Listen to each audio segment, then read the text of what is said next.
Physics अभ्यास के special series session में जीपीआरएस लर्निंग यूट्यूब चैनल पर आप सभी का एक बार फिर से हार्दिक स्वागत है। जैसा कि आप सभी को पता था कि हम लोग चैप्टर वाइज क्वेश्चन प्रैक्टिस कर रहे हैं और आज है हमारा करंट इलेक्ट्रिसिटी का लेक्चर। पहले शुरुआती के लेक्चर्स में हमने इलेक्ट्रोस्टैटिक्स कर लिए थे। इसके जस्ट पिछले लेक्चर में हमने करंट इलेक्ट्रिसिटी के जेईई मेन के बढ़िया बढ़िया सवालों को उड़ा दिया था। आज नीट का क्वेश्चंस करेंगे। नीट में आए हुए करंट इलेक्ट्रिसिटी के कुछ शानदार सवाल को धुआं करने वाले हैं। तो चलिए स्टार्ट करते हैं विद द फर्स्ट क्वेश्चन। पहला क्वेश्चन आपके स्क्रीन के सामने है। पहला क्वेश्चन कह रहा है two solid conductors are made of same materials have same length and same resistance. One of them has a circular cross section of area A1 and the other one has a square cross section of area A2, the ratio A1 by A2। बहुत simple question है, बहुत ही simple question है। NEET 2020 में पूछ रखा है। कह रहा है कि सेम मटेरियल का है, दो सॉलिड कंडक्टर है, मतलब दो अलग अलग कंडक्टर है, दोनों सेम मटेरियल का है, सेम लेंथ का है, सेम रेसिस्टेंस है। ठीक है, सब कुछ सेम कहा हुआ है। एक का circular cross section area A1 है और दूसरे का स्क्वायर क्रॉस सेक्शन है, दूसरे का एरिया A2 है। तो हमको A1 बाय A2 का रेशियो बताना है। बेसिकली इस क्वेश्चन में हमको करना क्या है, देखिए लेंथ इसमें कह रहा है कि सेम है, मटेरियल सेम है। इसका मतलब क्या हुआ कि रेसिस्टिविटी सेम होगा, रो सेम है। और क्वेश्चन में हमसे कह रखा है कि रेसिस्टेंस भी सेम है। तो एरिया अलग अलग है दोनों का A1 A2। तो यार आपको फॉर्मूला पता है R is equal to rho L by, आपको यहां से फॉर्मूला ये पता है R is equal to rho L by. यहां पे देखिए R same, rho same, L same, तो एरिया को भी सेम ही ना होना पड़ेगा। ये सारा सेम है, एरिया अकेला थोड़ी ना अलग हो सकता है। इसी क्वेश्चन में जब सारे वेरिएबल सेम होंगे तो एरिया भी सेम हो जाएगा, क्योंकि दो अलग केस अगर हम लेते हैं, R1 और R2 ले लेते हैं, यहाँ पे A1 और A2 ले लेते हैं, और यहाँ पे कह रहा है कि R1 इक्वल टू R2 है। तो इस दो इक्वेशन से आप देखिए A1 इक्वल टू A2 आ जाएगा। मतलब A1 A2 बराबर है, तो A1 बाय A2 का रेशियो कितना होगा, 1। कौन से ऑप्शन में है, इसको हम टिक कर देंगे। ऑप्शन नंबर C इसका करेक्ट आंसर हो जाएगा। बढ़ते हैं दूसरे क्वेश्चन की तरफ। दूसरा क्वेश्चन हमारी स्क्रीन के सामने आया है। ये 2017 का सवाल है। ये सवाल थोड़ा सा हल्का सा, इससे थोड़ा सा अच्छा सवाल है, मतलब फिर भी आसान ही है, क्योंकि नीट में ऐसे ही आसान क्वेश्चन पूछ रहे हैं। आज आगे हम कुछ अच्छे ही सवाल करेंगे। जेईई मेन का भी एक क्वेश्चन आपके लिए लेकर आए हैं। The resistance of a wire is R ohm. If it is melted and stretched into n times its original length, its new resistance will be। बहुत ही जनरल क्वेश्चन पूछ रखा है नीट 2017 में। रेसिस्टेंस R दिया हुआ है, n टाइम्स इसको हम ओरिजिनल लेंथ से मेल्ट करती है। यार देखिए, जब कभी भी रेसिस्टेंस को हम मेल्ट करते हैं, स्ट्रेच करके, कंप्रेस करके, ड्रॉ करके, मेल्ट करके, तो वहां पे लेंथ तो चेंज होता ही है, साथ में एरिया भी चेंज हो जाता है। ठीक है, तो लेंथ और एरिया किस तरह से चेंज होता है, आइए उसको देखते हैं। इस कंडीशन में वॉल्यूम कांस्टेंट रहता है। ठीक है, चलिए देखते हैं। हमको कहा है क्वेश्चन में कि रेसिस्टेंस को हम स्ट्रेच किए, मतलब पहले कुछ ले लेते हैं। R is equal to rho L by, आपको पता ही है। लेंथ चेंज हो गया क्योंकि उसको मेल्ट किए हैं, तो L हो चुका है n टाइम्स। जो नया लेंथ है उसको हम L डैश कह रहे हैं, और नया लेंथ n टाइम्स हो गया पुराना लेंथ का, मतलब NL हो गया। अब क्योंकि वॉल्यूम सेम है, इसको हम शॉर्टकट से भी बना सकते हैं। एक बार मैं ये जनरल मेथड बता रहा हूं, फिर मैं आपको शॉर्टकट बता दूंगा, जिससे कि आप सारे क्वेश्चन उड़ा ले जाओगे। मैं क्या कह रहा हूं, अभी मैं थोड़ा सा जनरल मेथड बता रहा हूं, फिर शॉर्टकट करेंगे तो सारा क्वेश्चन 1 सेकंड के अंदर मुड़ जाएगा। जी हाँ, 1 सेकंड में। अब हो सकता है क्वेश्चन n में ना पूछे, हो सकता है वैल्यू देके पूछे कि रेसिस्टेंस को 2 गुना कर दिए, पहले 8 ओम था, अब कितना होगा, है ना। तो वो सारे क्वेश्चंस भी आप ना उड़ा ले जाओगे, एक बार मैं जनरल मेथड आपको बता रहा हूं, एक बार समझ लीजिए, कंसेप्ट समझ लीजिए। एरिया को हमको चेंज किया हुआ है, वॉल्यूम सेम है, V होता है AL। ठीक है, वॉल्यूम दोनों कंडीशन में सेम है, तो AL is equal to A dash L dash हम कह सकते हैं, A is equal to A dash L dash कह सकते हैं, बिल्कुल कह सकते हैं। A पुराना A है, L पुराना है, A डैश पता करना है हमको, L डैश पता है, NL हो चुका है। यहां से आप देखिए L से L मर जाएगा, A डैश का वैल्यू आ जाएगा A बाय N, और अगर ये सेम आ चुका है तो हमको रेसिस्टेंस जो नया R डैश है वो L dash by N dash हो जाएगा। मटेरियल सेम है, सिर्फ उसको स्ट्रेच किए, मतलब मेल्ट किए, उसको पिघलाया उगलाया, उसका लेंथ एरिया बदले हैं। रेसिस्टेंस बदल जाएगा क्योंकि रेसिस्टेंस लेंथ पे डिपेंड करता है, लेकिन रेसिस्टिविटी जब तक मटेरियल नहीं बदलेगा तब तक नहीं बदलेगा। रेसिस्टिविटी जब तक मटेरियल नहीं बदलेगा तब तक नहीं बदलेगा, है ना। इसलिए रो यहाँ पे रो कांस्टेंट रहेगा, तो आर डैश का वैल्यू रो, एल डैश का वैल्यू पुट कर दे एन एल, ए डैश का वैल्यू यहाँ पे पुट कर दे ए बाय एन, यहाँ से भी एन मल्टीप्लाई हो जाए, यहाँ देखिए एन इंटू एन बन गया एन स्क्वायर, और रो एल बाय ए पुराना है ही, रो एल बाय ए तो पुराना ना रेसिस्टेंस हो गया, तो नया रेसिस्टेंस आ रहा है कितना, एन स्क्वायर टाइम्स। तो आंसर मेरा आ चुका है एन स्क्वायर टाइम्स वाला, ऑप्शन टिक कर देंगे, ऑप्शन नंबर सी इसका करेक्ट हो जाएगा। अब मैं एक बार शॉर्टकट आपको बताता हूं, एक बारी मैं आपको शॉर्टकट बताने की कोशिश कर रहा हूं। यहां पे मैं क्या कर रहा हूं शॉर्टकट में कि हम ना लेंथ पे डायरेक्ट डिपेंडेंसी देख लेते हैं, लेंथ पे हम डायरेक्ट डिपेंडेंसी देख लेते हैं। कैसे, ध्यान से समझिएगा। हमारे पास है r is equal to rho L by, जब भी हम स्ट्रेच करके मेल्ट करके ड्रॉ करके कुछ करते हैं, लेंथ बदलते हैं, तो वहां एरिया भी बदल जाएगा, एरिया बदलेंगे तो लेंथ भी बदल जाएगा, है ना। एरिया बदलेंगे लेंथ बदल जाएगा, लेंथ बदलेंगे एरिया बदल जाएगा, मेल्ट करके ड्रॉ करके। तो उस केस में हम लेंथ पे डायरेक्ट डिपेंडेंसी देख लेते हैं रेसिस्टेंस का क्या होता है। ऐसे आपको पता है कि जब एरिया कांस्टेंट रहे तो आर एल के प्रोपोर्शनल है, जब लेंथ कांस्टेंट रहे तो रेसिस्टेंस ए के प्रोपोर्शनल है, यहां पे रेसिस्टेंस एल के प्रोपोर्शनल है। लेकिन जब लेंथ चेंज हो रहा हो साथ में एरिया चेंज हो रहा हो, तब लेंथ और रेसिस्टेंस के बीच में क्या डिपेंडेंसी होगी ये नहीं पता, इसको पता करने की कोशिश करते हैं। तो करते क्या है कि जब हम लेंथ चेंज कर रहे हैं तो एरिया बदल रहा है, तो ये एरिया चेंज हो रहा है, इसको हटाना चाहते हैं, इस टर्म को हटाना है, इसके जगह पे क्या कर दें, देखो वॉल्यूम कांस्टेंट है, v कांस्टेंट है, वॉल्यूम कांस्टेंट, और वॉल्यूम होता है al, तो a के जगह हम vl लाना चाहते हैं, रो एल vl लाना चाहते हैं, तो l से ऊपर नीचे मल्टीप्लाई कर देते हैं, तो नीचे बन गया al जो हो गया v, तो इसके जगह मान लीजिए v लिख दिए, l इंटू एल क्या हो गया, l स्क्वायर हो गया। अब देखो ये रो कांस्टेंट v कांस्टेंट तो r प्रोपोर्शनल हो गया l स्क्वायर का, बहुत इंपॉर्टेंट रिजल्ट है, याद कर लेंगे। जब भी एरिया भी साथ में चेंज हो रहा हो, लेंथ भी चेंज हो रहा हो, जब हम स्ट्रेच करते हैं मेल्ट करते हैं तो आर एल स्क्वायर के प्रोपोर्शनल होता है। उसी तरह से आप जब एरिया का डिपेंडेंसी खुद से इसको प्रूव कीजिएगा तो एरिया का भी डिपेंडेंसी आप उसी तरह से देख सकते हैं, आर प्रोपोर्शनल होता है 1/a स्क्वायर का, ठीक है।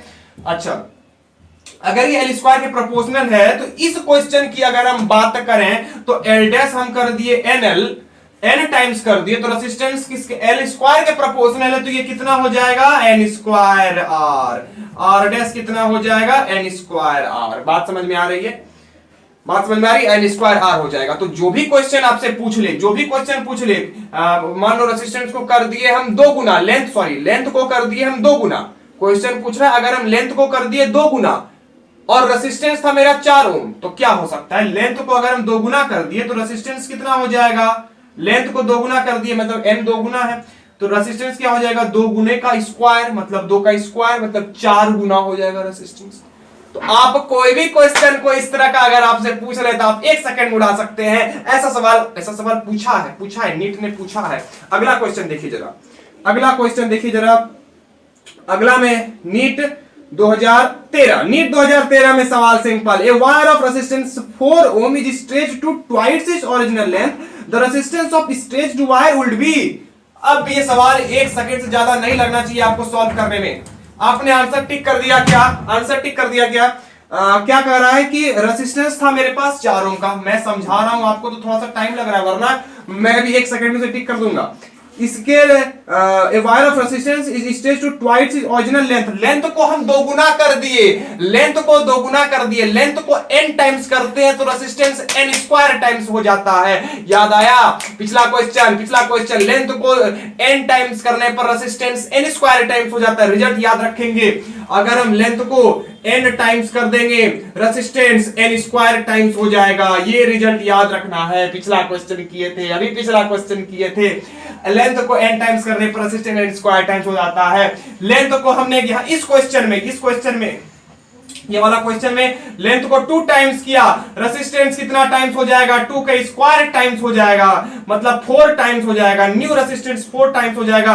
पहले 4 था, आंसर 16 हो जाएगा, पहले 4 था, 4 ओम था, अब आंसर 16 ओम हो जाएगा, है ना। दिमाग में 1 सेकंड में क्वेश्चन सॉल्व हो सकता है कि रेजिस्टेंस को हम 2 गुना किए हैं, सॉरी लेंथ को 2 गुना किए तो रेजिस्टेंस होगा 4 गुना, और किसका, पिछला वाला का 4 into 4 आंसर 16। बढ़ते हैं आगे, बढ़ते हैं आगे, एक सेकंड में क्वेश्चन उड़ गया। 16 ऑप्शन नंबर इसका डी करेक्ट हो जाएगा। ठीक है जी, नेक्स्ट क्वेश्चन पे हम लोग मूव करते हैं। नेक्स्ट क्वेश्चन हमारे सामने आ चुका है। ये सवाल ये क्वेश्चन कह रहा है, ये क्वेश्चन कह रहा है कि एक सिंपल सा क्वेश्चन ले लिया है AIPMT 2015 का। इसमें डिपेंड कांस्टेंट पूछा है, कौन सा फैक्टर कांस्टेंट होगा। आइए इसको भी सॉल्व कर लेते हैं। तो सवाल देखिए कैसे हम डिपेंडेंसी चेक करेंगे, बहुत ध्यान से सवाल को पढ़ेंगे जरा। सवाल कह रहा है across a metallic conductor of non-uniform cross section at constant potential difference is applied, the quantity which remains constant along the conductor is। एक मेटालिक कंडक्टर है, नॉन यूनिफॉर्म क्रॉस सेक्शन है, मतलब उसका क्रॉस सेक्शन यूनिफॉर्म नहीं है, non uniform है, cross section change होता जा रहा है, मतलब इस तरह का कुछ क्रॉस सेक्शन है। देखिए मैं आपको फिगर दिखाने की कोशिश कर रहा हूं। क्रॉस सेक्शन कुछ इस तरह का है ना, क्रॉस सेक्शन इसका बार बार बदल रहा है। ये क्रॉस सेक्शन देखिए या तो बढ़ता जाएगा तो घटता जाएगा, बढ़ता घटता कुछ होगा, ऐसा मान लेते हैं, ऐसा है जो चेंज हो रहा है बार बार। यूनिफॉर्म क्रॉस सेक्शन क्या होता है, ऐसा होता है यूनिफॉर्म क्रॉस सेक्शन, मतलब जो चेंज ना हो। ये देखिए बढ़ रहा है तो यूनिफॉर्म नहीं है, नॉन यूनिफॉर्म है, तो नॉन यूनिफॉर्म क्रॉस सेक्शन है। और क्या कह रहा है, और क्या कह रहा है, नॉन यूनिफॉर्म क्रॉस सेक्शन के अलावा हमसे क्वेश्चन में कहा है इसको कांस्टेंट पोटेंशियल डिफरेंस अप्लाई किया, मतलब पोटेंशियल डिफरेंस कांस्टेंट है, तो कौन सा क्वांटिटी, चार ऑप्शन में से कौन सा क्वांटिटी कांस्टेंट रहेगा। पोटेंशियल डिफरेंस कांस्टेंट रखे हैं तो चार ऑप्शन में से कौन सा क्वांटिटी कांस्टेंट रहेगा। तो हमको चेक किसको किसको करना है, ड्रिफ्ट वेलोसिटी को, इलेक्ट्रिक फील्ड को, और इलेक्ट्रिक फील्ड को, करंट डेंसिटी को और करंट को, ये चार को चेक करना है। तो आइए एक एक करके हम चेक करते हैं। सबसे पहले ड्रिफ्ट वेलोसिटी को चेक करेंगे, फिर हम लोग चेक करेंगे इलेक्ट्रिक फील्ड को, और फिर चेक करेंगे करंट को और करंट डेंसिटी को।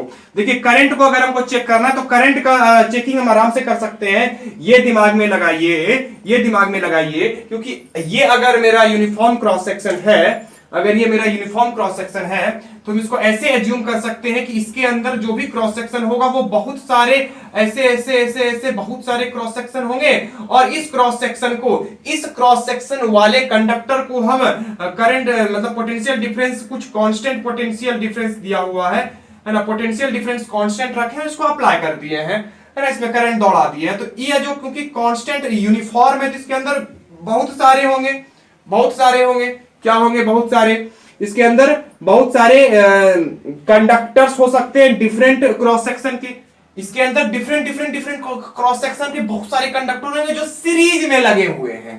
पैरेलल तो दिख नहीं रहा है, सीरीज है, तो इसके अंदर बहुत सारे कंडक्टर हैं डिफरेंट क्रॉस सेक्शन के जो सीरीज में लगे हुए हैं। क्योंकि सीरीज में लगे हुए तो यहां से जो करंट जाएगा वही करंट पूरे में जाएगा, तो करंट तो मेरा कांस्टेंट हुआ सर, करंट कांस्टेंट हुआ। आइए और को चेक कर लेते हैं, ड्रिफ्ट वेलोसिटी को चेक करना है। ड्रिफ्ट वेलोसिटी का रिलेशन हम कैसे देखते हैं, ड्रिफ्ट आई होता है VDE/NA, आपको पता है I is equal to drift velocity VD into E, NA, E क्या है, charge on single electron, N क्या है, number density of electron, A क्या है, एरिया ऑफ क्रॉस सेक्शन। ये रिलेशन आपको पता है, ठीक है। याद करने का अच्छा तरीका, I बराबर होता है वीना, I बराबर वीना, तो VENA तो VD, ठीक है। खैर हम ड्रिफ्ट वेलोसिटी का रिलेशन देखा तो I अपॉन ENA हो जाएगा, ठीक है। ये constant, I constant, N constant, charge electron constant है, नंबर डेंसिटी अभी फिलहाल कांस्टेंट मानते हैं, तो VD इनवर्सली प्रोपोर्शनल हो गया एरिया का, ठीक है। ड्रिफ्ट वेलोसिटी एरिया के इनवर्सली प्रोपोर्शनल हो चुका है।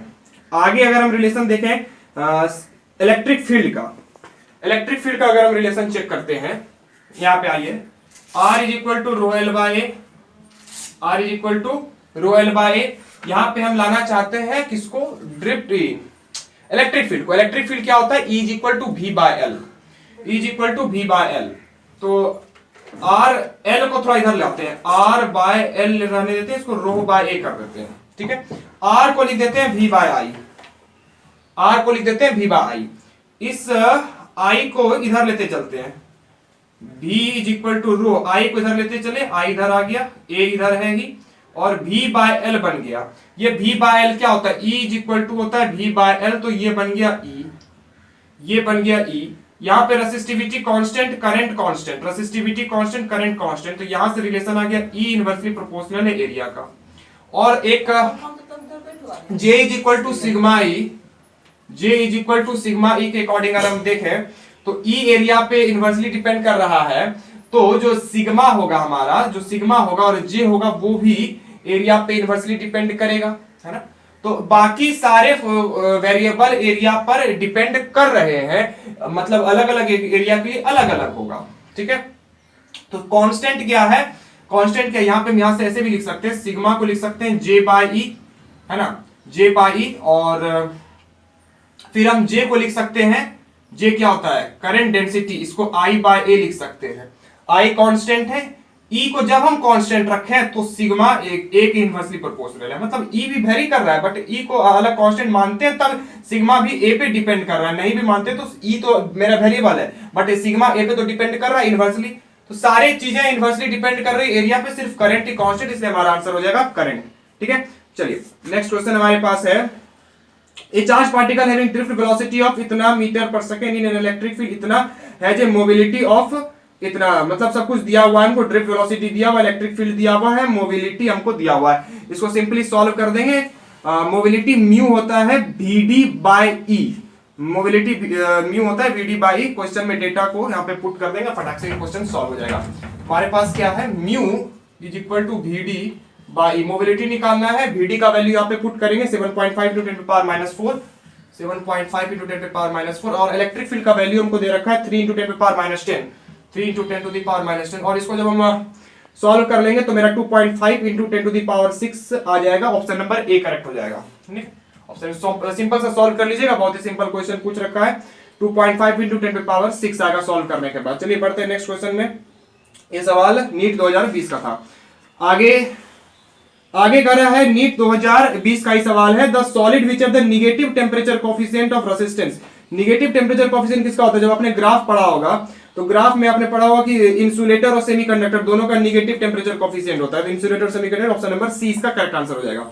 ये क्वेश्चन भी बहुत ही सिंपल था नीट 2020 का। नेक्स्ट क्वेश्चन हमारे पास, for the circuit shown in the figure the current I will be, चलिए एक सर्किट दिया हुआ है, इस सर्किट को मैं यहाँ पे ड्रॉ करता हूँ, आप यहाँ पे करंट का यहाँ पे बेसिकली वैल्यू निकालना है, ऐसा कुछ यहाँ पे फिगर दिया हुआ है, और हमसे इस क्वेश्चन में 2020 का सवाल है, इसमें करंट पूछ रहा है, तो करंट सिंपली होता क्या है, I is equal to, current simply होता क्या है, I is equal to E by R, है ना, E के EMF। यहाँ पे दो वो सेल लगे हुए हैं, तो यहाँ पे ना क्वेश्चन बहुत ही इंटरेस्टिंग है, मतलब सिंपल सा क्वेश्चन है फिर भी इंटरेस्टिंग है, क्योंकि यहाँ पे एक तो ग्रुपिंग ऑफ सेल वाला कॉन्सेप्ट लगेगा और दूसरा grouping of resistor, grouping of cell और ग्रुपिंग ऑफ रेसिस्टर एक ही क्वेश्चन में मिला के दिया हुआ है। तो जब अब क्योंकि ये दोनों सीरीज में लगा हुआ है, सेल को देखिए इसके निगेटिव इसके पॉजिटिव से ज्वाइंट है, तो मतलब सीरीज कॉम्बिनेशन, तो ई इक्विवेलेंट सीरीज कॉम्बिनेशन मतलब E1 प्लस E2, मतलब ई इक्विवेलेंट यहाँ पे हम पुट करेंगे और आर इक्विवेलेंट यहाँ पे हम पुट करेंगे। और आर इक्विवेलेंट की बात करें तो ये देखिए 4 ओम 1 ओम 2 ओम, यहाँ से जो भी करंट निकलेगा ऐसे जाएगा, यहाँ से भी करंट निकलेगा ऐसे जाएगा, मतलब तीनों सीरीज में है, 4 1 1 तीनों सीरीज में है, 4 1 5 1 6 ओम आ गया। तो आई का वैल्यू ई इक्विवेलेंट पुट करना है, कितना आ जाएगा देखिए 2 वोल्ट और 4 वोल्ट, 2 प्लस 4 मतलब 6 वोल्ट आ गया, नीचे 6 है नीचे 6 है, तो करंट कितना आ जाएगा 1 एम्पियर का, कौन से ऑप्शन में 1 एम्पियर है, ऑप्शन नंबर सी इसका करेक्ट आंसर हो जाएगा, ठीक है। नेक्स्ट क्वेश्चन पे चलते हैं, ये भी एक रेसिस्टर बेस्ड क्वेश्चन है, सर्किट बना, बहुत ही आसान सर्किट है, इसको सिंपली सॉल्व कर ले जाएंगे, और ये भी 2020 में पूछा है, 10th क्लास के कॉन्सेप्ट से बन जाएगा क्वेश्चन ये वाला। देखिए यहाँ पे यहाँ ए और बी पॉइंट के बीच में हमको इक्विवेलेंट रेजिस्टेंस पूछ रहा है ना, इक्विवेलेंट, हाँ इक्विवेलेंट रेजिस्टेंस है ए और बी पॉइंट के बीच में, यहाँ से करंट निकलना शुरू हुआ तो यहाँ पे 4 ओम में, फिर यहाँ पे करंट डिवाइड हो गया, मतलब ये वाला पूरा यहाँ से यहाँ तक एक ही करंट गया, यहाँ पे करंट डिवाइड हुआ है, ध्यान दीजिएगा यहाँ पे करंट डिवाइड हुआ, लेकिन यहाँ से यहाँ तक जैसे ये I1 गया ये I2 गया, तो ये इसमें भी I1 गया और इसमें भी I1 गया, तो ये दोनों मेरा किसमें है, सीरीज में है, तो 8 ओम और 4 ओम सीरीज में कितना हो जाएगा 12 ओम, इस पूरे की जगह कितना बन जाएगा, इस पूरे की जगह हम लिख देंगे 12 ओम, ठीक है। अब यहाँ से इन दोनों में करंट डिवाइड हुआ है और ये 4 ओम है, तो मतलब यहाँ से फिर अगर हम पूरे को मिटा के 12 ओम कर देते हैं, क्योंकि यहाँ पे इक्विवेलेंट आ चुका है मेरा 12 ओम का, ठीक। अब देखिए ये दोनों मेरा सीरीज में दिख रहा है, क्योंकि करंट यहाँ से दो भाग में डिवाइड हो, तो 12 ओम और 6 ओम का सीरीज आपको याद होना चाहिए, आर इक्विवेलेंट होता है दो रेसिस्टर के लिए R1 R2 upon R1 plus R2, ये आपने पढ़ा है पैरेलल कॉम्बिनेशन में 1/R1 प्लस 1/R2, ये पैरेलल कॉम्बिनेशन में पढ़ा है। जब इसको सॉल्व करेंगे तो आर इक्विवेलेंट आता है R1 R2 upon R1 plus R2, ये वैल्यू आपको डायरेक्ट याद रखना है, दो रेसिस्टर के लिए R1 R2 upon R1 plus R2, तो 12 गुने 6 अपॉन 12 प्लस 6 बर्चक 72 अपॉन 18, जिसका वैल्यू आएगा 4, ठीक है, 4 ओम हो गया, इस दोनों का कॉम्बिनेशन आ गया 4 ओम। अब यहां से करंट गया, इसका पूरा हो गया 4, तो ये तीनों फिर सीरीज में हो गया, तो ये 4 ओम 4 ओम 8 ओम 4 4 8 8 8 16 नेट इक्विवेलेंट रेजिस्टेंस 16 में आ गया है। कौन से ऑप्शन में है मैच कर लेंगे, 16 ओम मेरा सी ऑप्शन में है, सी ऑप्शन इसका करेक्ट हो जाएगा। ठीक है, बढ़ते हैं नेक्स्ट क्वेश्चन की तरफ। अगला क्वेश्चन आपके स्क्रीन के सामने आ चुका है, बहुत ही सिंपल क्वेश्चन है, थोड़ा सा इसमें कॉन्सेप्चुअल है। इसमें कह रहा है कि गैल्वेनोमीटर में कोई डिफ्लेक्शन शो नहीं कर रहा है, तब Vb के क्रॉस पोटेंशियल डिफरेंस कितना होगा। ठीक है, तो कोई करंट फ्लो नहीं कर रहा है गैल्वेनोमीटर में, तो Vb के क्रॉस पोटेंशियल डिफरेंस कितना होगा। देखिए इस गैल्वेनोमीटर से कोई करंट फ्लो नहीं कर रहा है, मतलब इधर से कोई करंट जा नहीं रहा है, इधर कोई करंट नहीं जा रहा है, इससे मतलब कोई करंट पास नहीं कर रहा है, तो इससे कोई करंट पास नहीं कर रहा है, इसका मतलब ये दोनों पॉइंट सेम पोटेंशियल पर है। मतलब Vb के क्रॉस जितना पोटेंशियल होगा, potential difference across Vb is equal to यहां पे जितना पोटेंशियल डिफरेंस है, पोटेंशियल डिफरेंस अक्रॉस R, यहां पे जितना पोटेंशियल डिफरेंस उतना ही पोटेंशियल डिफरेंस यहां पे, जब कोई पोटेंशियल का डिफरेंस ही नहीं है, मतलब इक्वल पोटेंशियल है, मतलब यहां पे जो पोटेंशियल है वही पोटेंशियल यहां पे, पोटेंशियल का डिफरेंस इसलिए करंट फ्लो नहीं करता है। करंट कहां से कहां फ्लो करता है, हायर इलेक्ट्रिक पोटेंशियल से lower electric potential, potential difference नहीं है, करंट फ्लो नहीं करेगा। तो Vb में करंट फ्लो नहीं कर रहा क्योंकि R के क्रॉस जितना पोटेंशियल है वो यहां पे पोटेंशियल होगा, तो R के क्रॉस पोटेंशियल डिफरेंस कितना होगा, इसके क्रॉस पोटेंशियल डिफरेंस कितना होगा, V इज इक्वल टू यहां पे जो पोटेंशियल डिफरेंस होगा वो I टाइम्स R इक्विवेलेंट होगा, है ना। तो यहाँ पे I times R equivalent potential difference, current निकालना पड़ेगा, यहाँ पे करंट कितना है, तो I हो जाएगा टू V बाय R, मतलब VA के कारण, यहाँ पे तो एक ही सेल लगा हुआ है VA, उसको तो छोड़ ही देंगे, VA अपॉन R इसमें यहां से जाएगा, तो इधर कोई जा नहीं रहा है, तो यहाँ पे और ये दोनों सीरीज हो जाएगा, इधर क्योंकि करंट जा नहीं रहा है तो इधर ही जाएगा करंट, तो R प्लस R1 हो जाएगा। तो यहाँ पे अगर हमको ये निकालना है तो पोटेंशियल डिफरेंस अक्रॉस R निकालना है, तो R के क्रॉस पोटेंशियल डिफरेंस कितना हो जाएगा, पोटेंशियल डिफरेंस कितना हो जाएगा, V is equal to IR, है ना। तो कितना होगा, I का वैल्यू यहां से पुट कर देंगे, VA upon R plus R1, ये I, ठीक है, और ये वाला R, और इसका वैल्यू दिया हुआ है क्या क्वेश्चन में, इसका वैल्यू दिया हुआ है, VA का वैल्यू दिया हुआ है 12 वोल्ट, और R1 का वैल्यू 500 ओम, और R का वैल्यू 100 ओम, 12, इस VA का वैल्यू क्वेश्चन में 12 दिया हुआ है, इसका 500, इसका 100 ओम दिया हुआ है, और R1 का वैल्यू दिया हुआ है हमारे पास 500 ओम, और R का वैल्यू दिया हुआ है 100 ओम। ठीक है, ये निकालना है V is equal to IR, यहाँ पे V is equal to I हुआ ये, इंटू R करेंगे, और R प्लस R1, ये इसको सॉल्व करेंगे 12 अपॉन 600, 12 अपॉन 600, और इसको फर्दर सॉल्व करने के बाद हमारे पास आंसर आ रहा है 1 बाय 50 एम्पियर का करंट आ रहा है। पहले इसको निपटा लेते हैं, इंटू R, यहाँ पे एक 100 भी लगेगा, तो इंटू 100 करना पड़ेगा। ठीक है, ये वाला R का वैल्यू यहाँ पे पुट किए 100, तो ये कैंसिल हुआ, ये कैंसिल हुआ, 6 दूनी 12, यहाँ पे आंसर आ गया 2 वोल्ट, आंसर मेरा क्या हो जाएगा 2 वोल्ट। चलिए बढ़ते हैं नेक्स्ट क्वेश्चन की तरफ। अगला क्वेश्चन AIPMT का आया है। PMT में सवाल पूछा है 2015 में कि ABC 3 वोल्ट मीटर है, रेसिस्टेंस तीनों का दिया हुआ है, R है, फिर 1.5 R है और 3 R है। फिगर में भी आप देख सकते हैं, तीनों का हमने रेसिस्टेंस ड्रॉ कर दिया है। और when some potential difference applied between x and y, ये दोनों पॉइंट जो दिख रहा है आपको x और y के बीच में पोटेंशियल डिफरेंस अप्लाई किए, तो voltmeter reading VA VB VC तीनों वोल्टमीटर के अकॉर्डिंग जो वोल्टमीटर रीडिंग आएगा उसका वैल्यू, मतलब उसका रिलेशन क्या होगा। तो यहाँ पे रेसिस्टेंस 1.5 R, ये 3 R, ये दोनों आपको पैरेलल में आसानी से दिख रहा है। तो इस दोनों का अगर हम R BC का इक्विवेलेंट रेसिस्टेंस निकाले तो 1.5, अभी हमने फॉर्मूला बताया R1 R2 upon R1 plus R2, पिछले क्वेश्चन में थोड़ा देर पहले बताया था। तो इसको सॉल्व करेंगे, 1.5 प्लस 3, ये हो जाएगा 4.5, नीचे भी हो जाएगा 4.5, आंसर आ जाएगा 1 ओम का। इस दोनों का इक्विवेलेंट कितना है 1 ओम, और R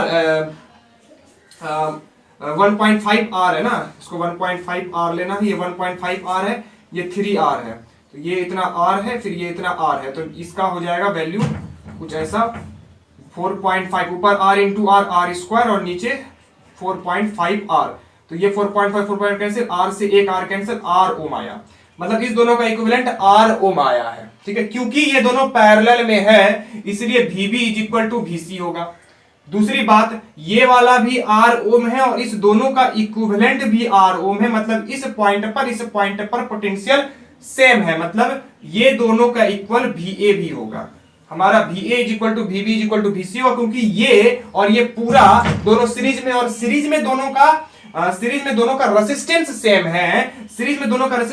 है, तो V is equal to IR के according V is equal to I R के अकॉर्डिंग सीरीज में I कांस्टेंट है तो V प्रोपोर्शनल है R का, तो दोनों का R सेम है, तो इसलिए इसका और इस पूरे का भी सेम होगा, इसलिए V इज इक्वल टू